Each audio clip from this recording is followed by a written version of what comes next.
forgot just how devastating the DSR was in Black Ops 2.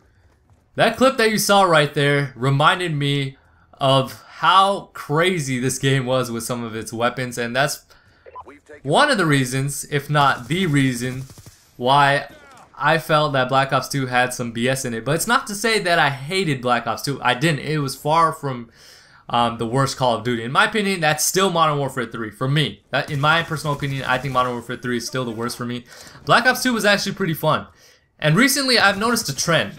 Now, I've been out of the loop for the time being that I've been gone from YouTube, so I don't know what's been going on. I am constantly learning new things now since my arrival back to YouTube that I didn't know about. You know, since, you know, Ghost is still the recent Call of Duty and Titanfall is the newest first-person shooter, I'm still thinking that people would want to watch that. And I've noticed in my video views and also just a trend of gameplays on YouTube, people have resorted back to Black Ops 2. Now, this game was a lot of fun back in the day, but it also came with a lot of BS. And the fact of the matter is, a lot of people are just posting this and it's getting a great viewing. So I wanted to resort back to Black Ops 2 if it seems like a lot of people enjoy watching this game. So that's why I provided the Black Ops 2 gameplay.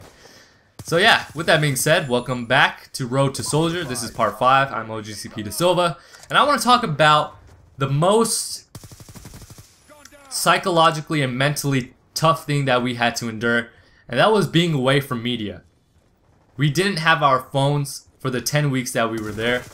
They took them away from us, and they weren't going to give us our phones back until the very end, until we graduated, or the day before we graduated, actually.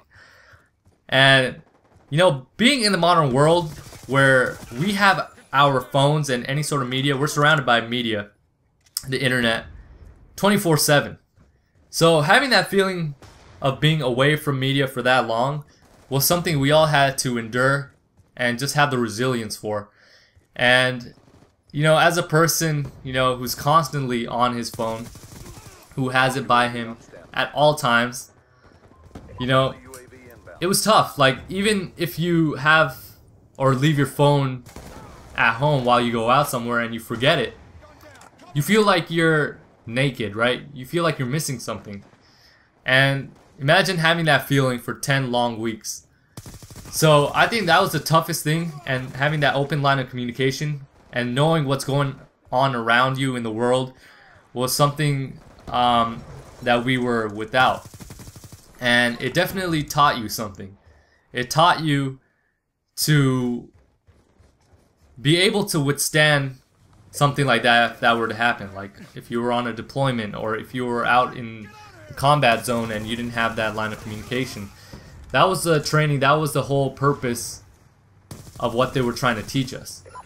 And definitely it was something that was the most tough, because you couldn't communicate with your family, you couldn't communicate with your friends. And, you know, the only way of communicating with the outside world was through letters. And I'm not a letter guy, right? If we have like our phones, we could text message, we could email.